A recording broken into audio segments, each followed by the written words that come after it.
Então, quando eu comecei, né, quando a gente começou a estudar a parte dos selos, e toda a última semana, né, eu vou confessar aos irmãos que eu pensava, a princípio, que era o anticristo.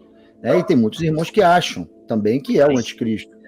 Mas, conforme a gente vai esquadrinhando os selos, a gente vai trabalhando nas trombetas e toda a edificação do Império da Besta e o Ministério das Testemunhas, vai perdendo um pouco de sentido isso. Porque o anticristo ele não sai vencendo para vencer. Na verdade, ele entra na última semana, ele já entra perdendo nesse confronto, nesse embate com Deus, ele sempre entrou perdendo e vai perder e vai ser derrotado até o final. Porque desde o princípio da última semana até o final dela, existe uma briga entre a luz e as trevas. As testemunhas elas estão ali participando da última semana de Daniel, tornando a edificação do 8º Império uma coisa mais difícil, mais penosa, mas ele vai conseguir edificar. Mas se ele edificasse em pleno vapor, irmãos, não ia ter última semana de Daniel, não ia sobrar nada. Entende? Então, Deus ele vem minando, ele vem batendo nos povos, nas nações, por causa da pregação do evangelho, que sempre, em toda a história da humanidade, ela nunca foi aceita. Há poucos que ouviram e tiveram os ouvidos para ouvir e aceitaram. Por isso, tanta guerra, tanta fome, tanta miséria. Por isso, esses cavalos estão cavalgando durante a terra desde a época de Adão. Entende? Desde Adão, esse cavalo branco ele vem sendo anunciado. Adão anunciava o evangelho. Ele contava para os seus filhos, para a sua descendência, a respeito do Éden, a respeito do pecado que eles cometeram. Ou seja, Adão foi o primeiro Cristo. Ele foi o primeiro. E Cristo foi o último. Então, ele era um anunciador do evangelho. E você viu, desde a entrada do pecado e da desobediência, o que aconteceu.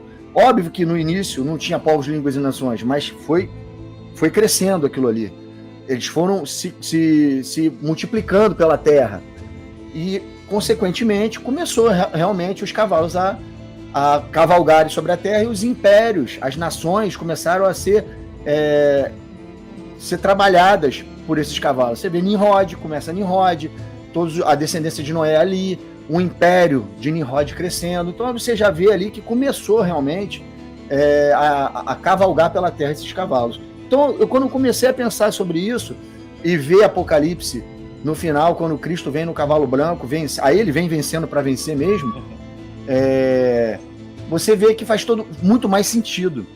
E você vê que o cavalo branco ele tem umas peculiaridades. Ele tem um arco na mão, e a flecha não está no arco, a flecha foi lançada. Aí você vê a ação das duas testemunhas, o arco é Judá e as flechas Efraim, as duas testemunhas trabalhando juntas, porque o arco sem a flecha não funciona e a flecha sem o arco também não funciona. Então você vê ali o mover das duas testemunhas sendo lançada pelo cavalo branco nas nações, nas terras, e o ministério das testemunhas começando a acontecer na última semana. Isso. O que está nesse livro? Esse livro é a última semana de Daniel, é o Apocalipse, irmãos. Está escrito o Apocalipse ali. Esse selo, Daniel, ele não entendeu e falou, mas quando que vai acontecer essas coisas? Aí Deus fala, vai Daniel, isso está selado e encerrado para o tempo do fim. É um livro que não era para ser aberto agora, mas Cristo veio e abriu esse livro. E aí esses selos foram desatados, e dentro desses selos está a história do Apocalipse, a revelação de tudo que os profetas falou em mistério, e agora está sendo revelado, porque Deus passou para o seu filho, deu nas mãos do seu filho esse livro, e ele desatou os selos, jogou luz sobre o Apocalipse, sobre os profetas, a lei, os profetas e os salmos. E interessante quando você trouxe que os 4 cavalos eles são enviados por Deus, né? Não somente o cavalo branco, mas os outros também. E a gente já fez essa conexão dos quatro seres viventes que estão contados junto ao altar, e quando a gente vai lá para Ezequiel 1, a gente vê aquela roda, né? Até comentei isso no último podcast, que aquela roda vão para os 4 cantos, aonde o Espírito quer que elas vão, entende? Elas fazem cumprir essa vontade. E isso a gente conecta com as duas testemunhas. Esse último versículo, esse versículo que você citou, mas que você leu na live, eu até faço questão de ler aqui, que está em Zacarias 9, no versículo 13. Porque para mim curvei Judá como um arco e o enchi de Efraim. Suscitarei a teus filhos, ó Sião, contra os teus filhos, ó Grécia, e te porei em Sião como espada de um valente. O Senhor será visto sobre os filhos de Sião, e as suas flechas sairão como relâmpago. O Senhor Deus fará soar a trombeta e irá com os redemoinhos do sul. Então a gente vê que eles saem como flechas. E interessante é que não tem como a gente desconectar os selos das trombetas. Não tem como. Porque tem gente que diz, não, mas olha só, depois do 7º selo é que vai ser abertas as trombetas. Mas não. É uma ampliação, tá? Porque assim, as trombetas é uma outra... Deus está mostrando pra gente um outro panorama dos selos.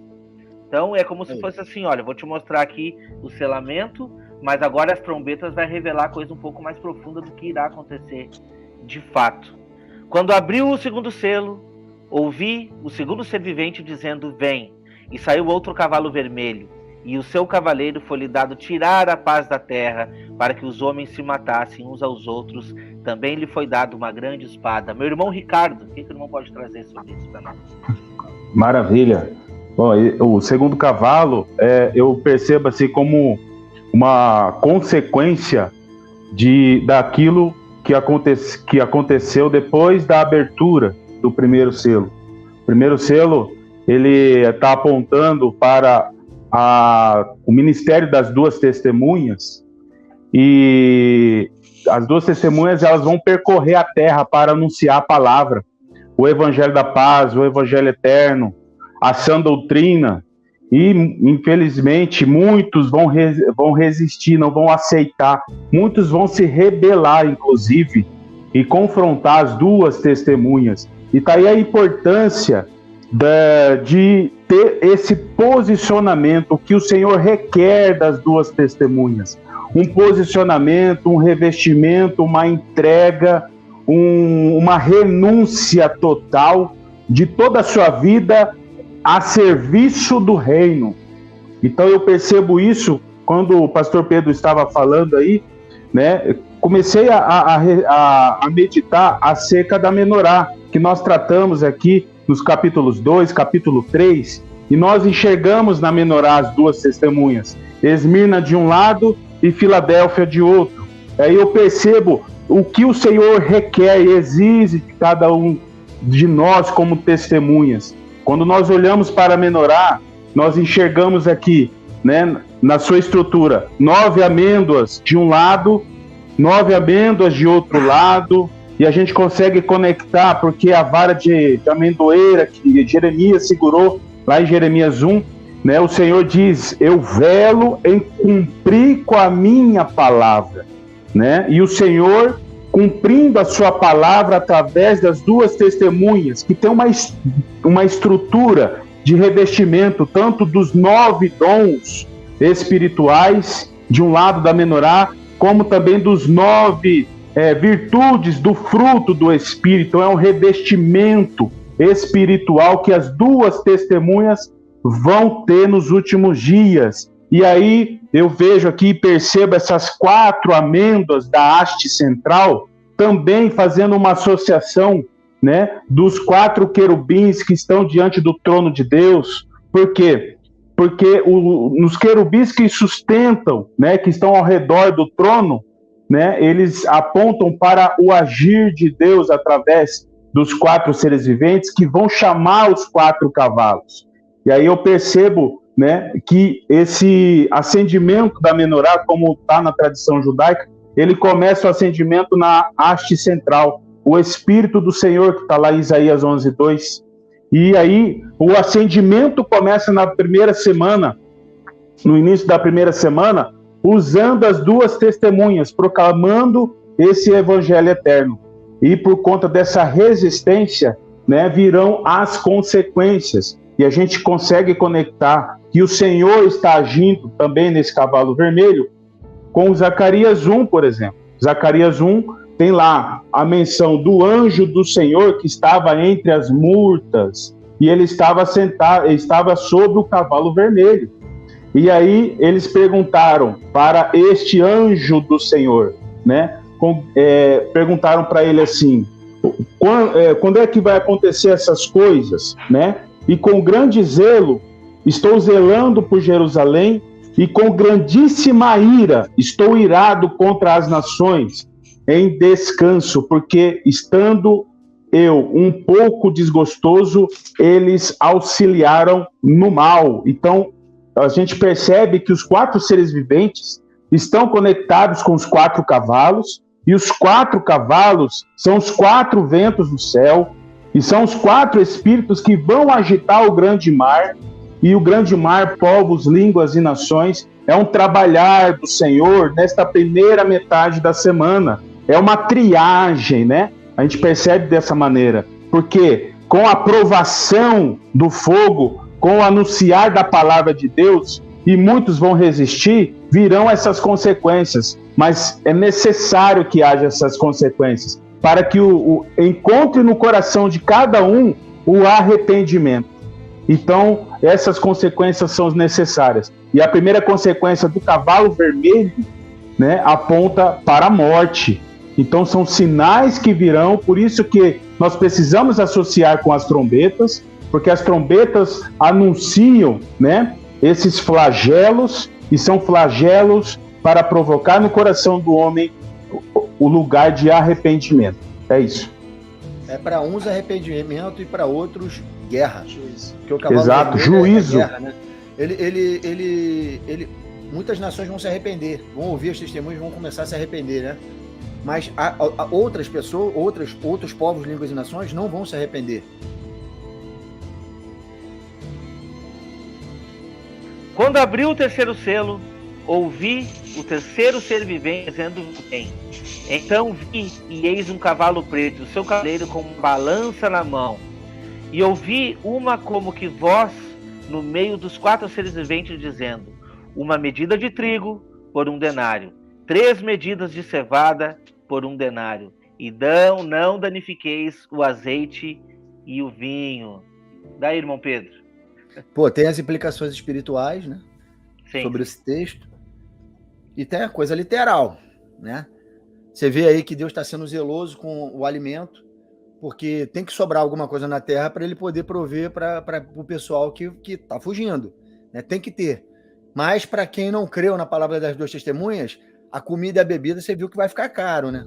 Vai ficar difícil. Vai ficar pesado. O denário era um mês de trabalho, né? Se eu não me engano, 1 ano de trabalho, não me lembro agora, um dia de trabalho. Um dia. Era um dia de trabalho. Você trabalhar um dia inteiro para você ter um prato de comida. Imagina a situação de calamidade que vai ser quando isso acontecer. Sabe? Não tem como os homens, as nações, os povos que não têm o Espírito de Deus e que não tem como não se indignar, irmão. Se não estiver entendendo o tempo que está vivendo e as coisas que estão sendo faladas na última semana, o cara vai se indignar mesmo. Ele vai querer sair matando os outros pela rua, porque, irmãos, você pode faltar tudo na sua vida, mas se faltar comida, irmão, faltar bebida, o homem se transforma. É a famosa zoomorfização. Você vira animal, irmão.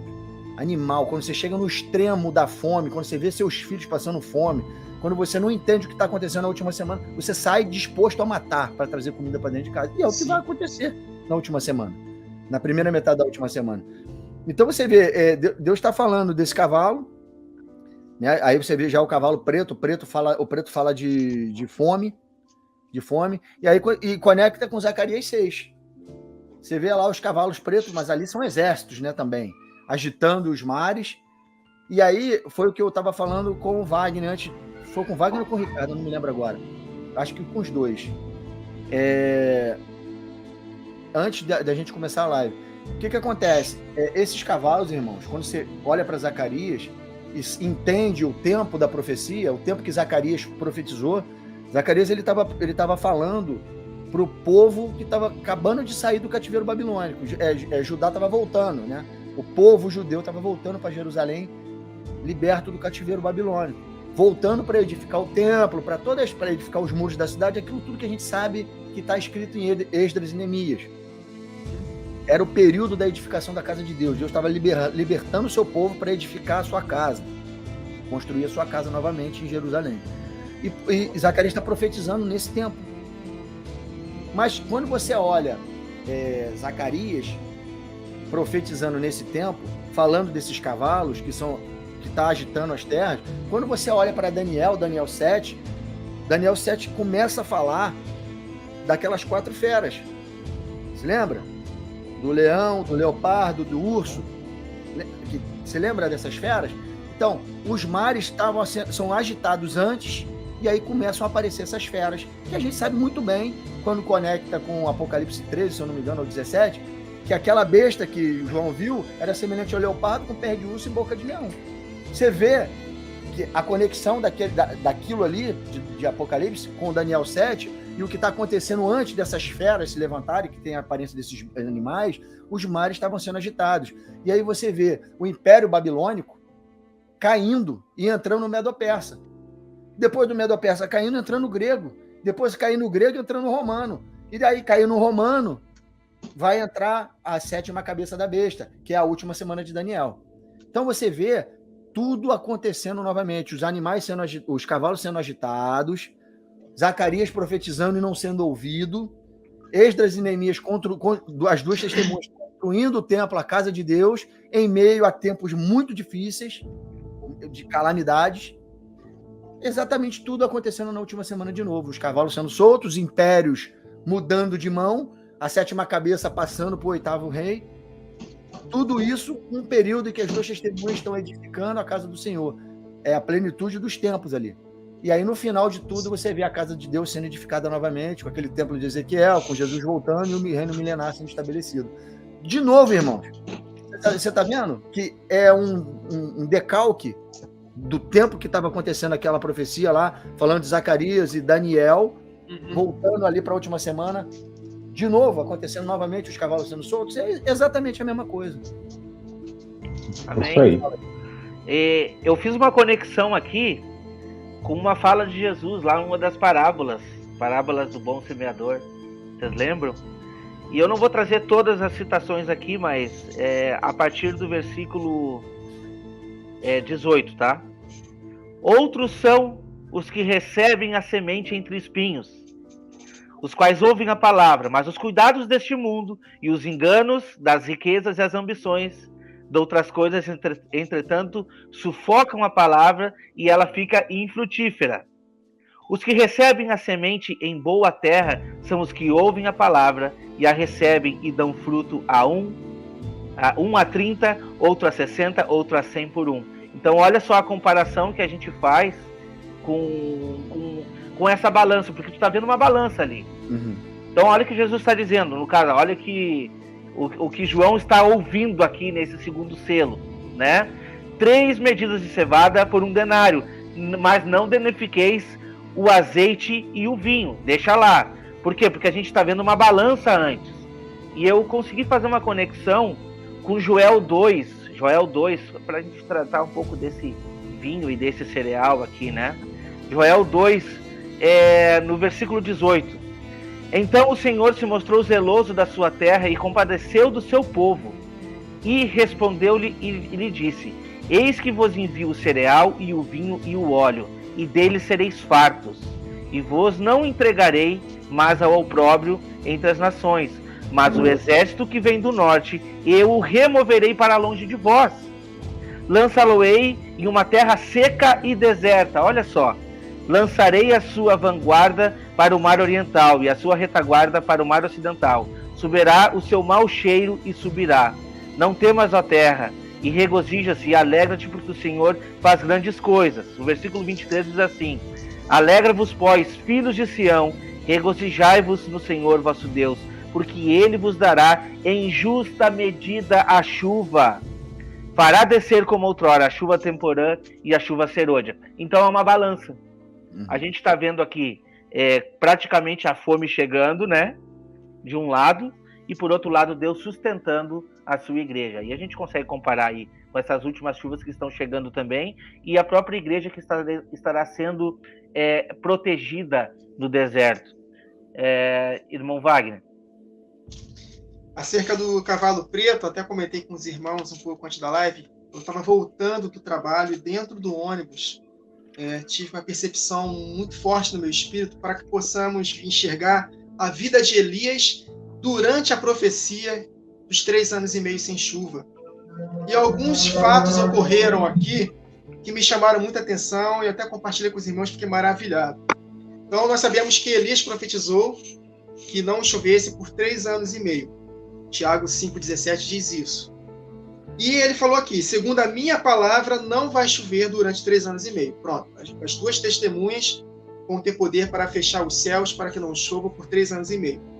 Aí, o que acontece com Elias nesse período dos 3 anos e meio? Veio a palavra do Senhor dizendo, verso 2 de 1 Reis 17.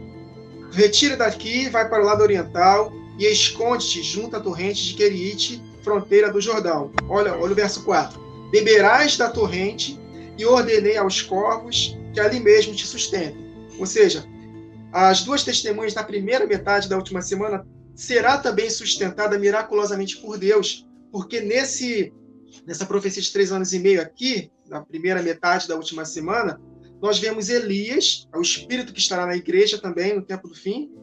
Ele também bebeu águas da torrente e corvos o sustentaram. E mais para frente, Deus pediu para ele que ele fosse para a viúva de Serepta.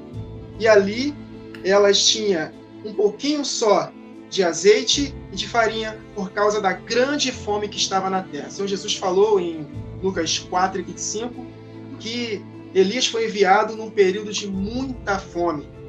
Então, 3 anos e meio sem chuva vai gerar o quê? Cavalo preto, fome na terra.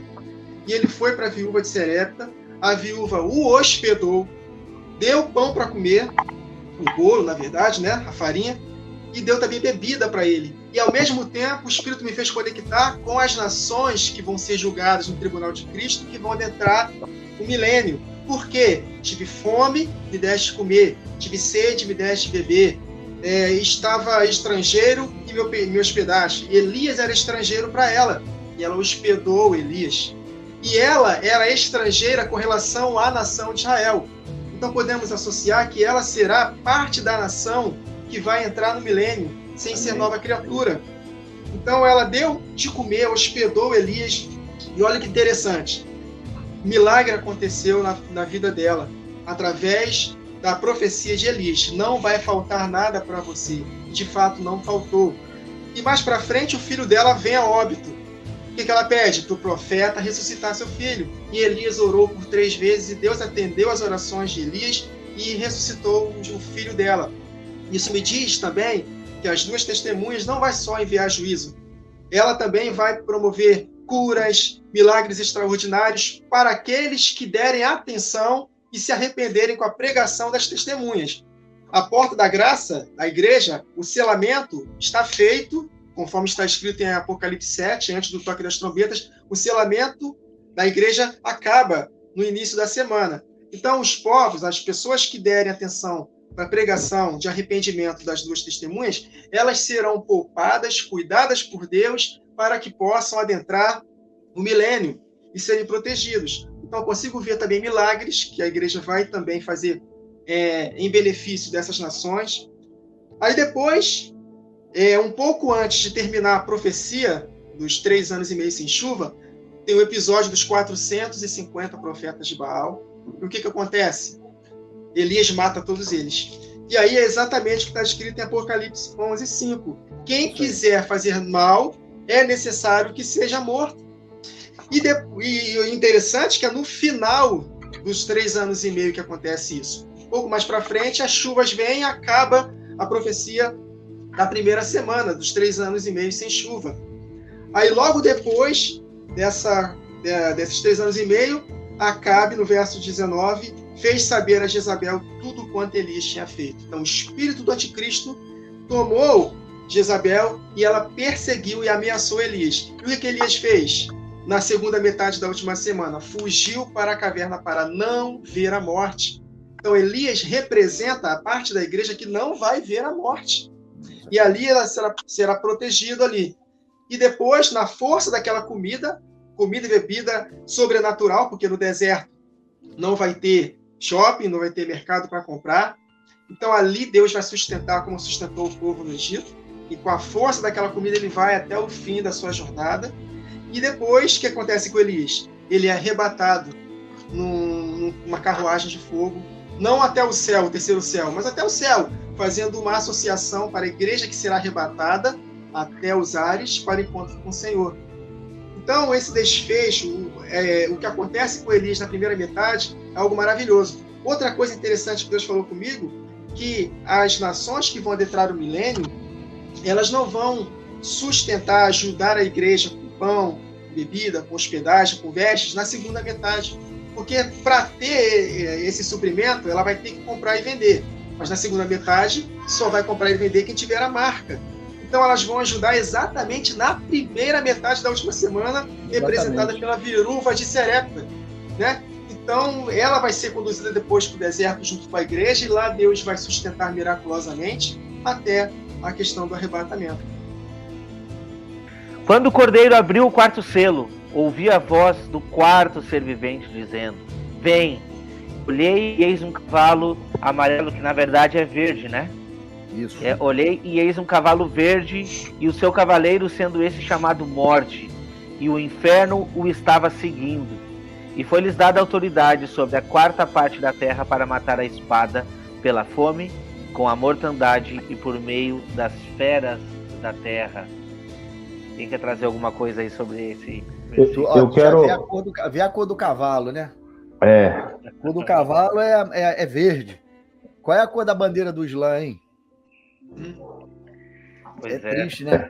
Aí você vê agora que Deus está levantando esse cavalo, né, para anunciar o que vem pela frente. Aí o que vem pela frente? Perseguição do povo de Deus. A partir desse cavalo começa. Aí ele vem com espada, fome. Por que vem com fome? Porque aqueles que não ouvirem o cavalo verde, não botarem a marca da besta, não botarem a marca que leva para o seu nome, vão passar fome mesmo.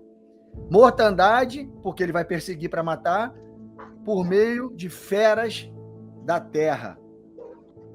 Entende? Feras da terra. Aí eu fiquei olhando, que feras seriam essas? Tem a coisa literal e tem a coisa espiritual, né? Tem a coisa literal e a coisa espiritual. Quem é que vai dar? Quem é que vai fazer a imagem?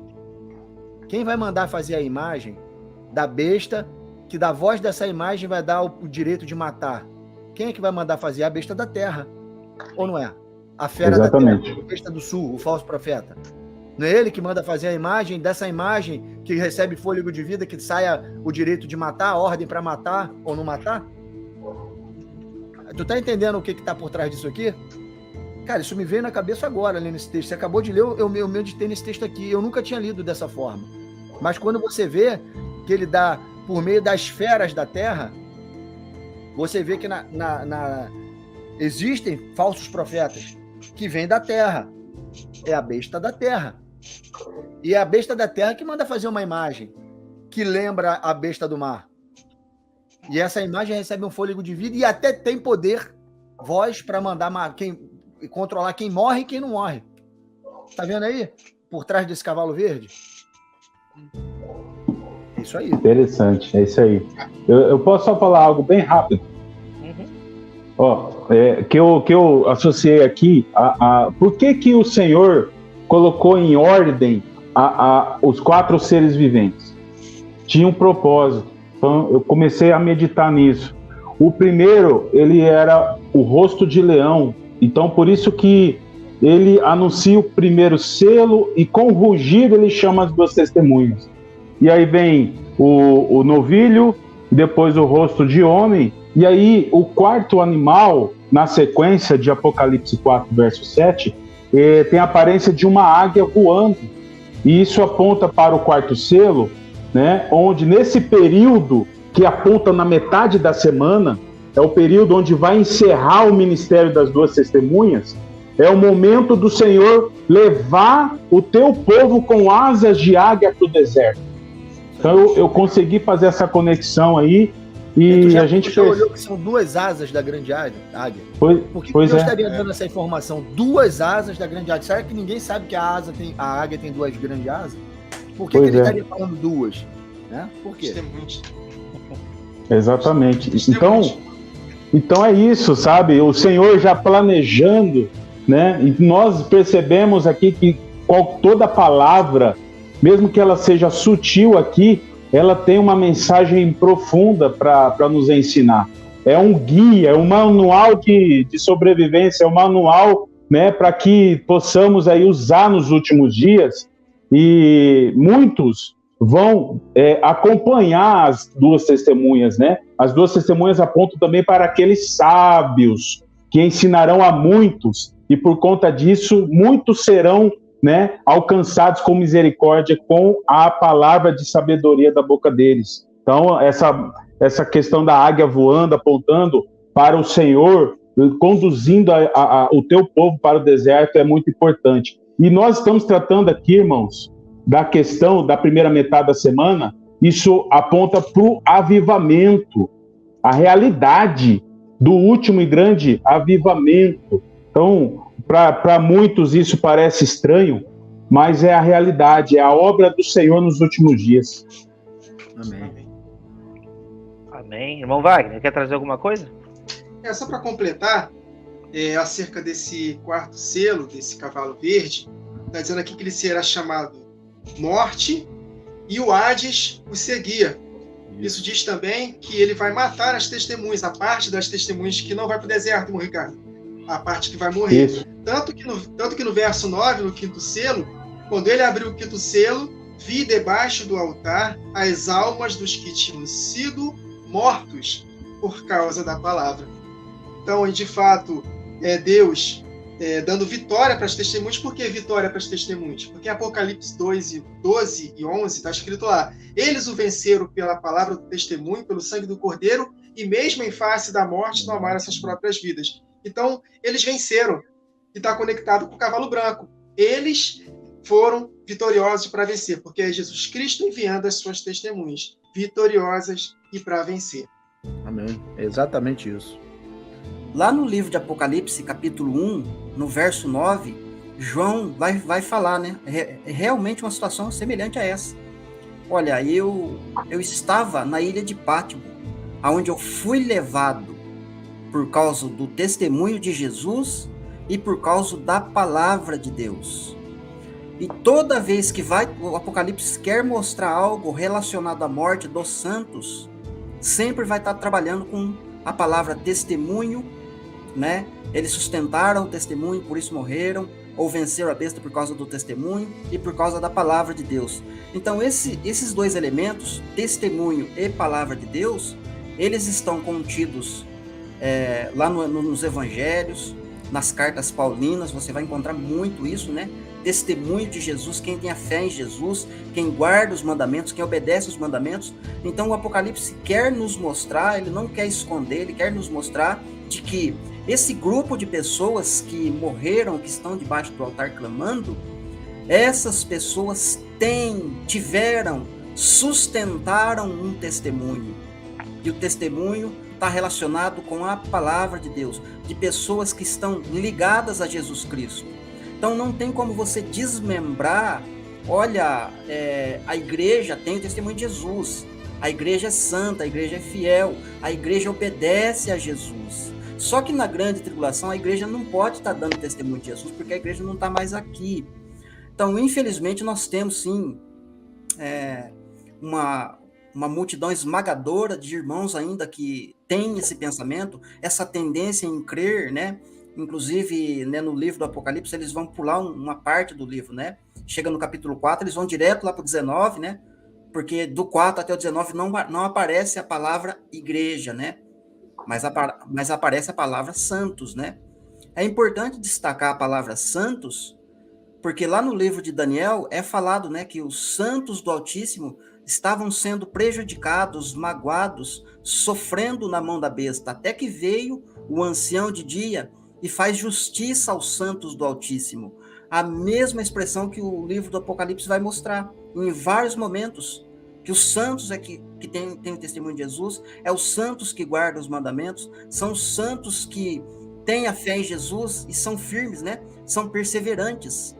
Então, esses pontos, né, que não é destacado, sempre quando a gente vê as pessoas, né, falar do livro do Apocalipse, falar da visão, quando eu digo as pessoas, eu estou dizendo no geral, tá, queridos? As pessoas olham, né, e falam, nossa, a besta, né, o anticristo, aquelas coisas todas, né? está fazendo dano na terra, né? Tá prejudicando aquele pessoal que ficou na grande tribulação. Mas eles não conseguem, na maioria das vezes, não conseguem se ver, né, nessa situação. Então, assim, já estou finalizando a minha fala como introdução. Então, dentro desse capítulo 6, versículo 9, eu quero ler, o irmão ainda não leu, né? Mas eu acredito que o irmão leu, né? Uhum. Apocalipse 6, 9, né? Uhum. Quando ele abriu os quinto selo, eu vi debaixo do altar as almas daqueles que tinham sido mortos por causa da palavra de Deus e por causa do testemunho que sustentavam. Então, eles têm um testemunho, eles sustentavam um testemunho. Só que, quando a gente olha principalmente lá no capítulo 11 de Apocalipse, Deus dá poder para as duas testemunhas, eles vão profetizar por 1260 dias, né? Vai fazer sinais e prodígios, vão fazer várias coisas na terra. E quando as duas, estou só parafraseando, tá? Quando as duas testemunhas terminarem o trabalho, o testemunho que elas devem dar, a besta que sobe do abismo se levanta, né? E as vence. Ou seja, uma pergunta agora que eu vou colocar aqui, né? O público aí, né?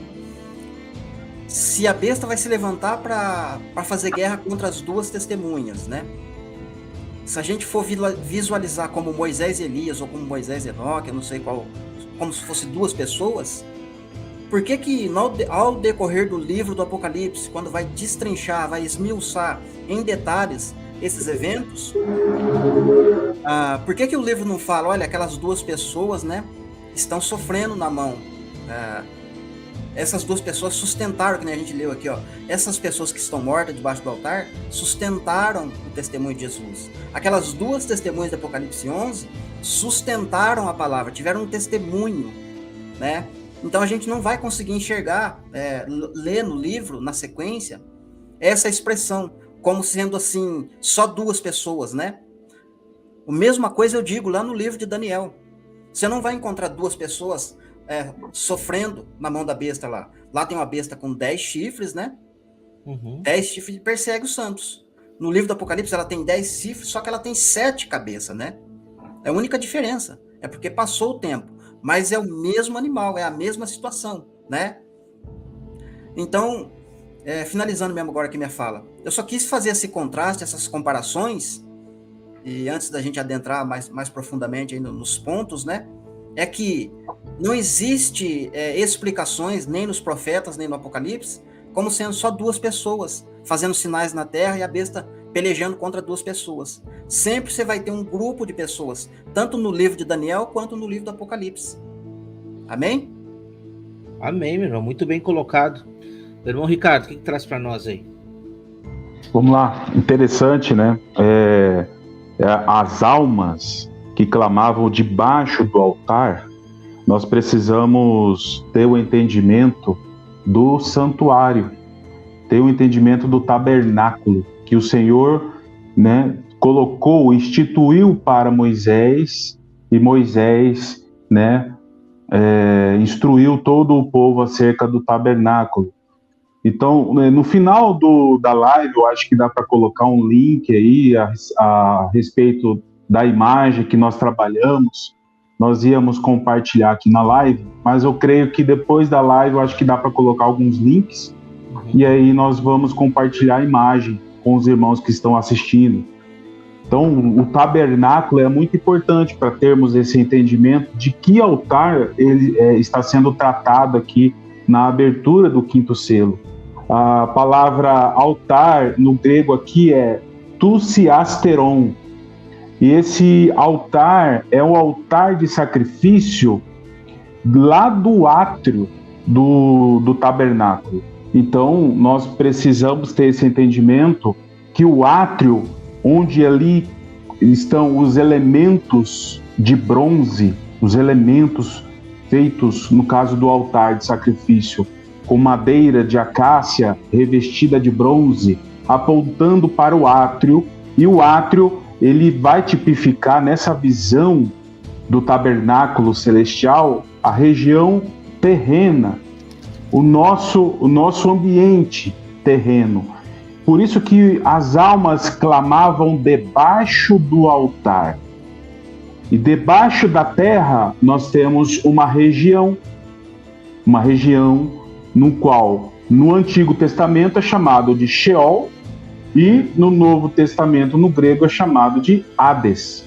Então nós precisamos ter esse entendimento do altar, que não é o mesmo altar de ouro que se encontra no lugar santo, que mais para frente nós vamos tratar isso no Apocalipse, se Deus quiser.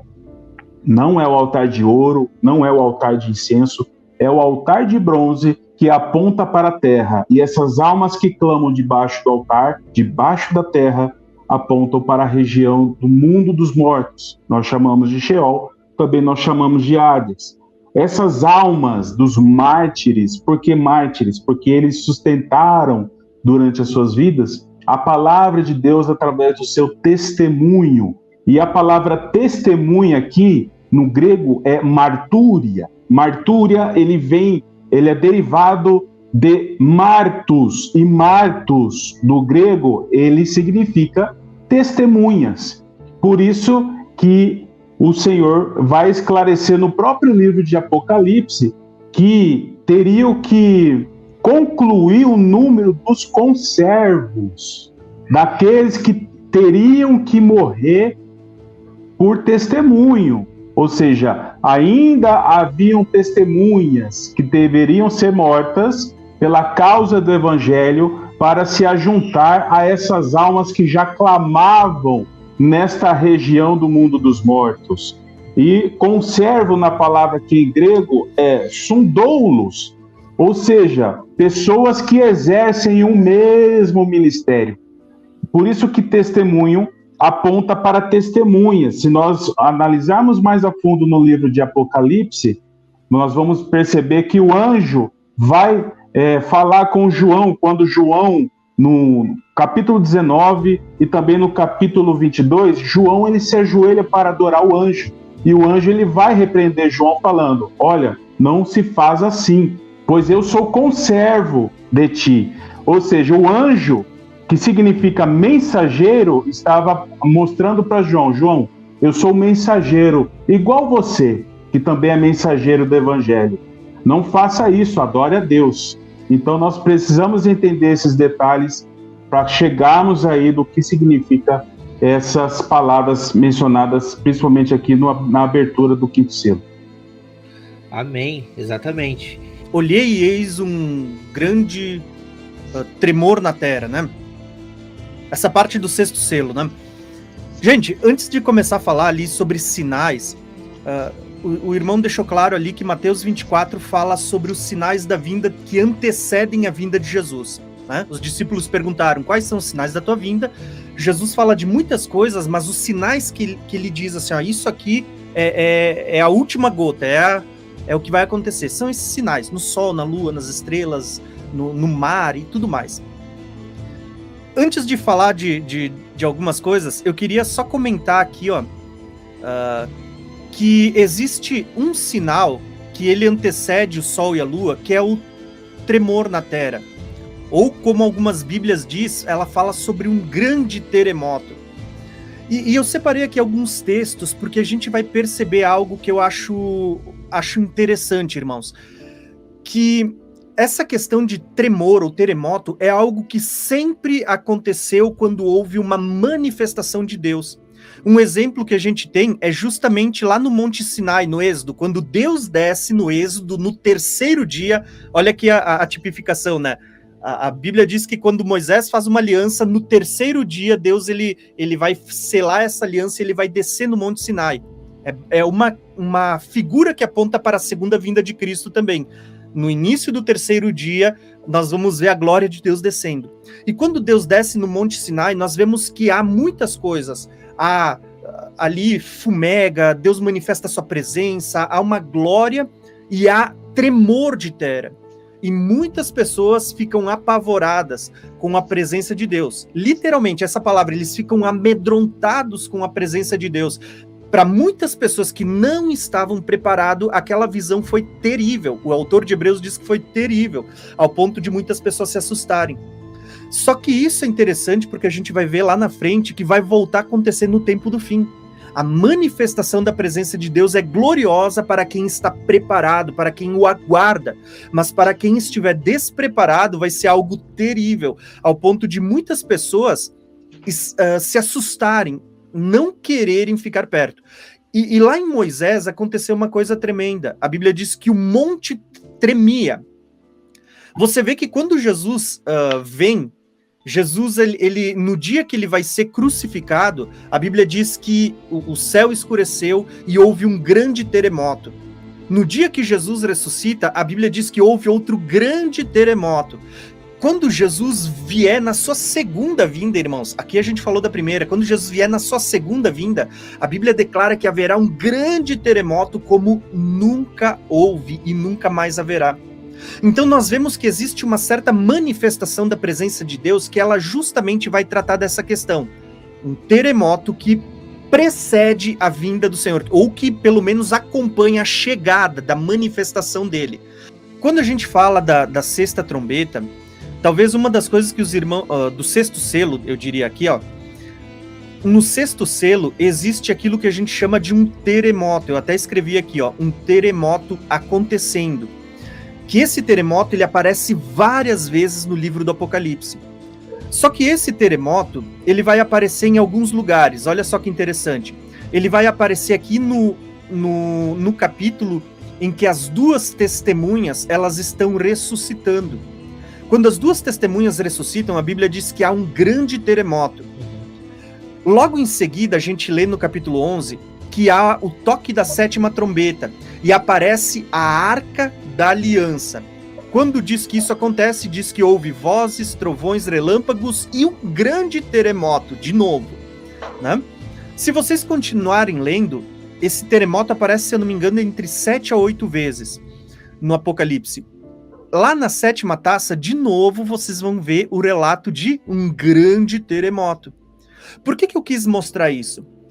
Porque a gente vai ver que esse terremoto é o mesmo que está acontecendo quando as duas testemunhas ressuscitam, porque as duas testemunhas são uma figura da igreja ressuscitando no fim. É o mesmo terremoto que acontece no toque da sétima trombeta, quando o céu se abre e se vê a Arca da Aliança, que é um símbolo do trono de Deus, e é o mesmo terremoto que acontece na sétima taça. Por quê? Porque eles estão todos alinhados. Então, o que eu quis mostrar para os irmãos com essas imagens? Que quando a gente olha para... a gente vai ver que existem vários sinais precedendo a vinda de Jesus, né? E a vinda do Senhor, ela é tão tremenda que ela é como foi lá no Monte Sinai, quando eu comecei a falar aqui. A vinda do Senhor, ela é em chamas, ela é em nuvens e colunas de fogo. Vai haver relâmpagos, vozes e trovões. Para quem aguarda a vinda do Senhor, João, ele vai falar bem assim, ó, o apóstolo João nas suas epístolas, ele diz assim, ó, que aquele que está aperfeiçoado no amor, ele diz não tem medo, porque no amor, o amor ele tira todo medo, não tem medo.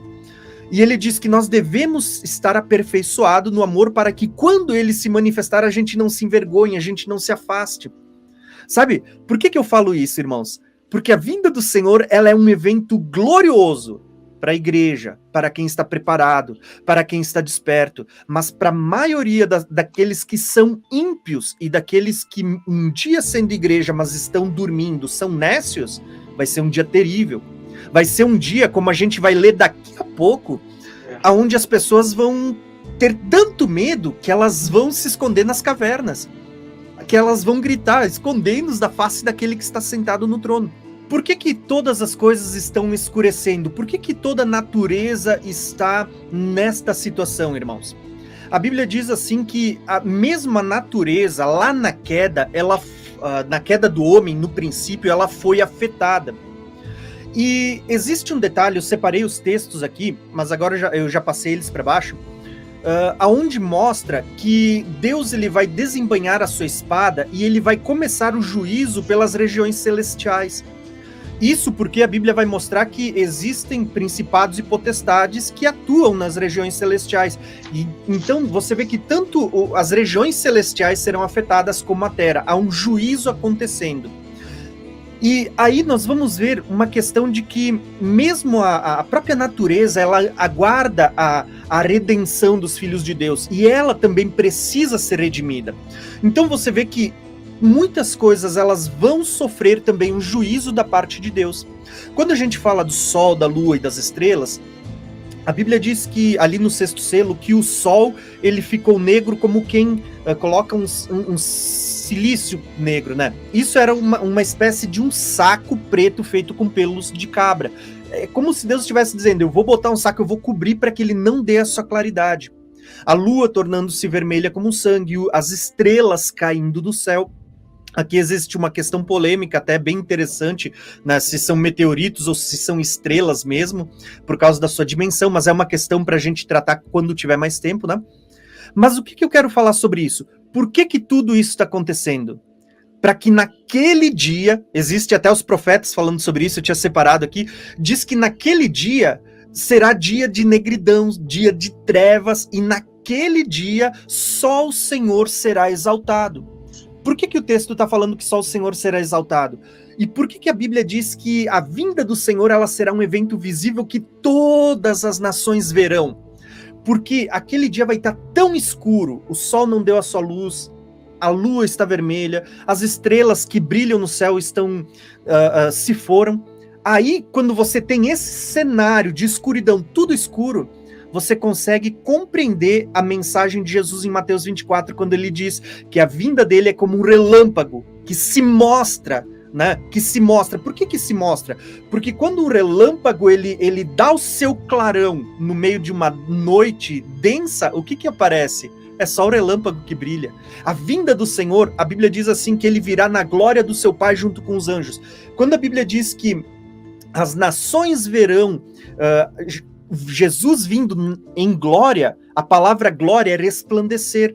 Cristo vai resplandecer e a vinda dele será visível porque ele vai resplandecer em meio à escuridão, porque todos os outros luminares escureceram. É como se chegasse a hora do show e apaga-se as luzes para o palco se abrir e a vinda do Senhor acontecer, entenderam? Então, quando a gente fala assim, ó, eu só quis fazer esse adendo porque quando a gente vê lá Jesus falando que ele vai vir como um relâmpago que se mostra, ele está falando de algo que vai ser visível, que ele vai resplandecer a sua glória, todo mundo vai poder ver, tá? Então, eu só quis fazer esse adendo para falar sobre essa parte que passou. Aí, nós vamos para uma segunda parte também que passou e eu quero falar sobre ela, eu tô aqui há dias sem falar, eu preciso pôr para fora, né? Amém.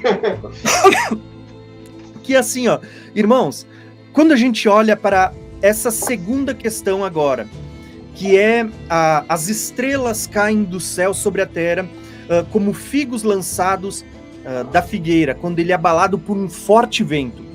Nós temos toda essa questão dos frutos de verão, muito legal, muito importante. Até a gente poderia citar até Cantares aqui, que tem uma passagem muito interessante, acho que é Cantares 2, né?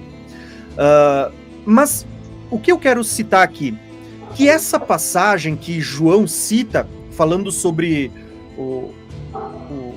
as estrelas caindo do céu, como se fosse uma figueira sacudida, essa passagem é a mesma que está lá em Mateus 24, a parábola da figueira.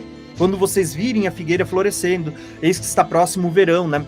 O verão é um momento onde o sol brilha mais forte, onde a Bíblia diz que Cristo vai brilhar.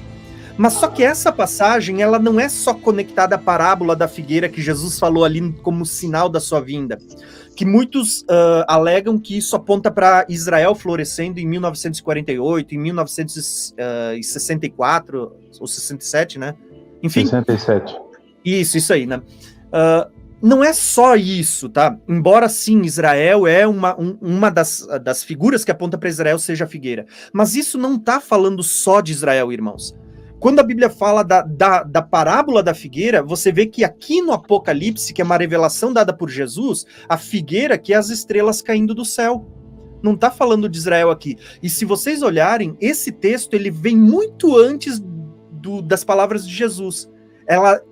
Tudo que foi revelado em João no Apocalipse também está revelado nos profetas. Então basta você dar uma vasculhada e você vai achar diversos textos. Eu achei vários, mas eu quero citar um que eu acho que é chave. Isaías 34, o versículo 4 diz assim, ó: as estrelas dos céus serão todas dissolvidas, e os céus se enrolarão como um pergaminho, e todo o exército dos céus cairá como folhas secas da videira e da figueira. Isaías 34, versículo 4, ele está citando a mesma figura, que o céu, as estrelas estão caindo, e ele vai fazer uma conexão com a figueira e com a videira.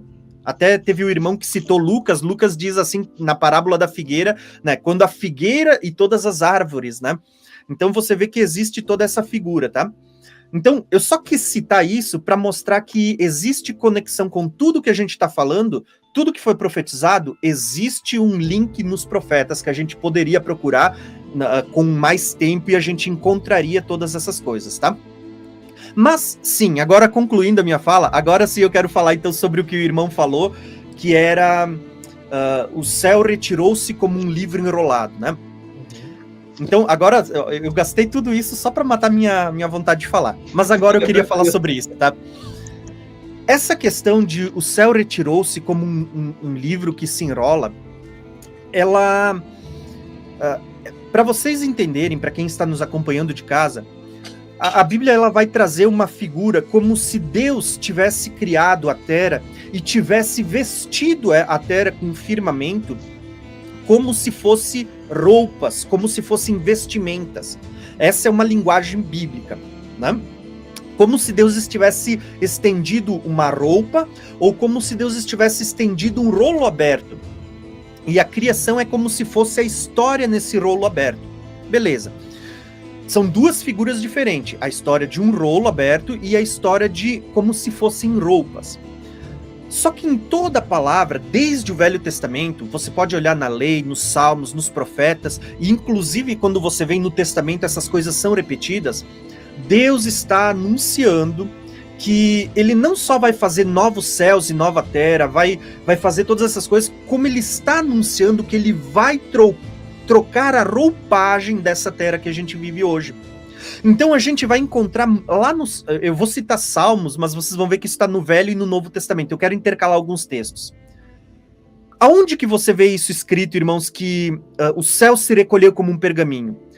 Salmos começa falando numa linguagem metafórica muito semelhante. Ele vai dizer assim, ó, Salmos 102, 25.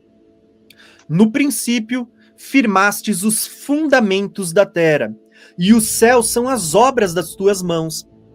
Eles perecerão, mas tu permanecerás. Eles envelhecerão como vestimentas, como roupa, tu a trocarás, e eles serão jogados fora.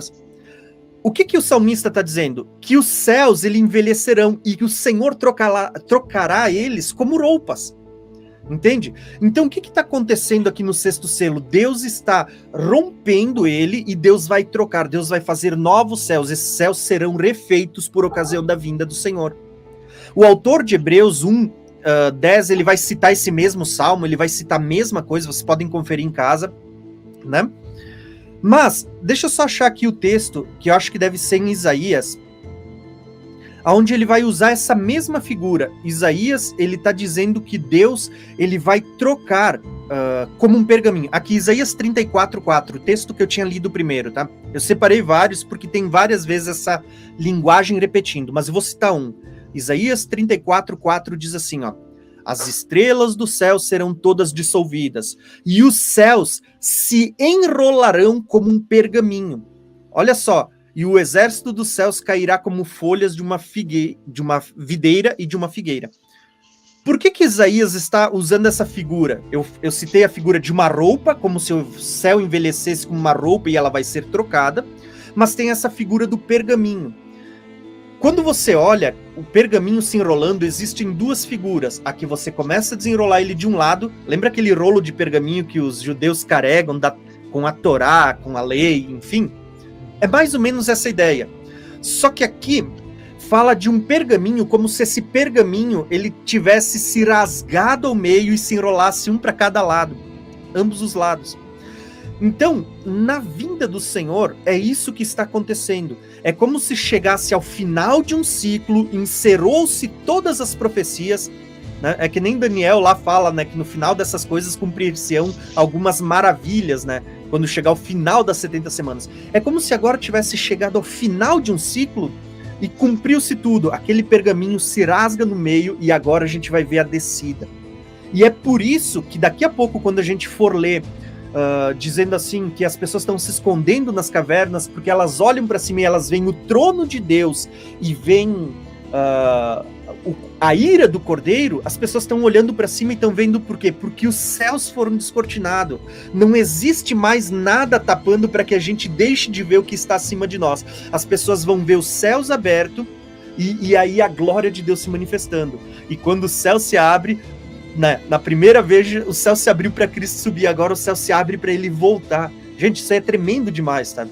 E havendo aberto o 7º selo, fez silêncio no céu por meia hora, e viu 7 anjos que estavam diante de Deus, e foram-lhes dadas 7 trombetas. Meu irmão Wagner Nunes, o que você pode trazer para nós aí?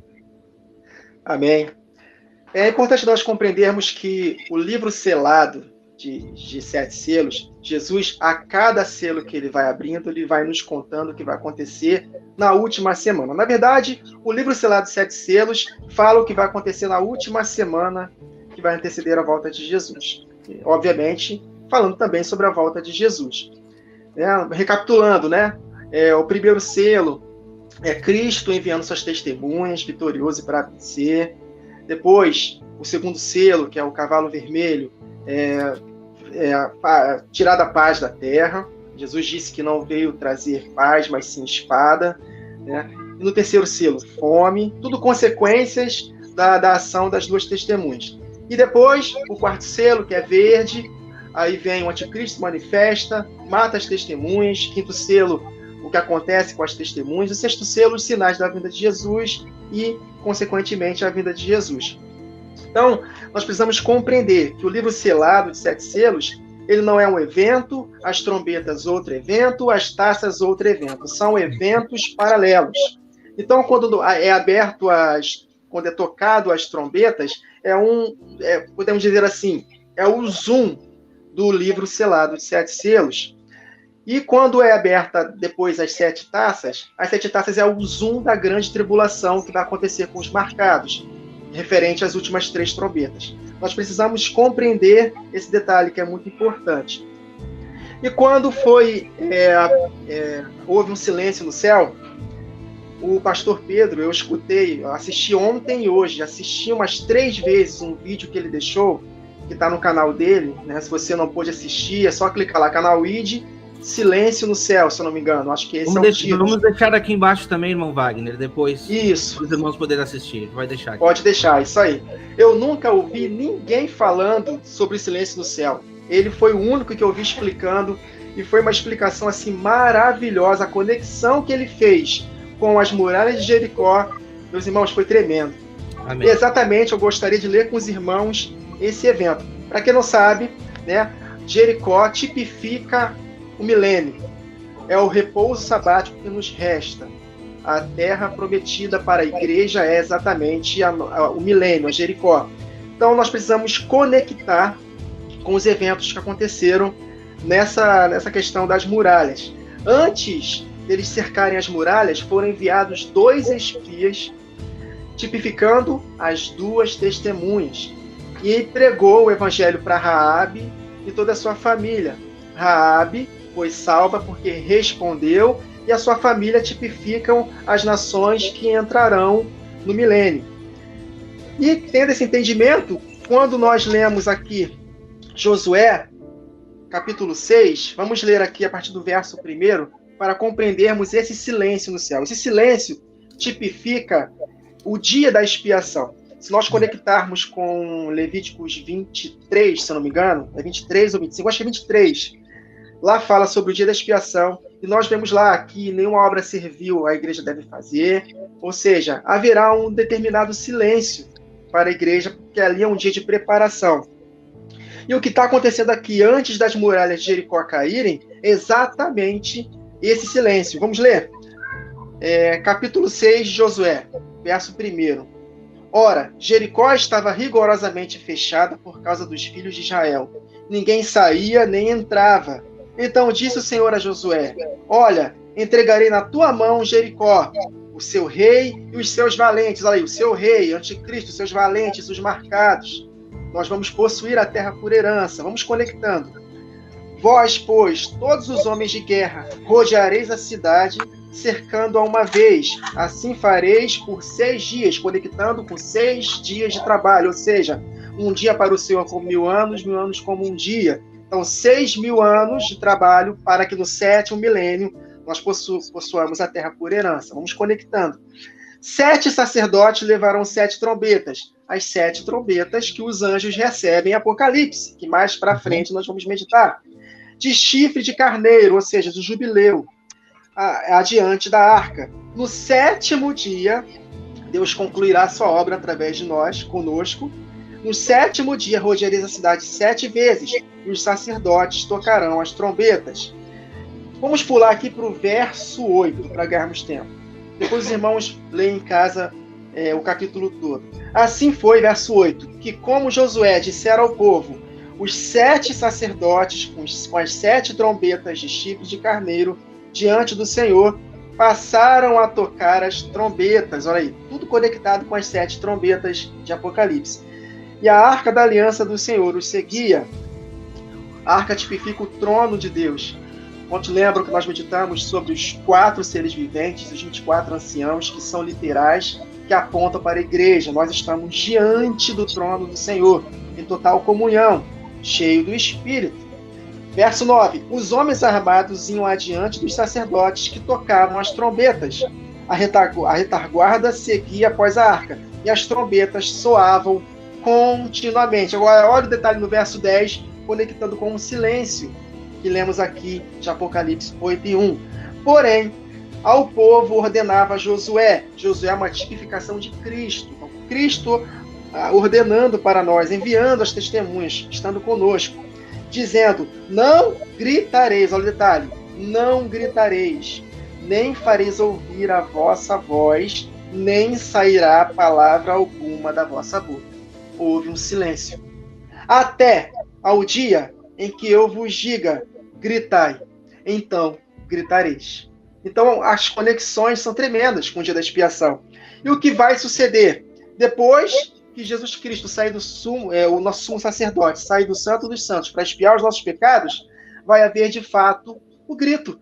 E aí o Espírito me conectou aqui, me fez lembrar Apocalipse capítulo 11, verso 15, no soar da última trombeta. Olha só, o 7º anjo tocou a trombeta e houve no céu grandes vozes dizendo, o reino do mundo se tornou de nosso Senhor e do seu Cristo, e ele reinará pelos séculos dos séculos.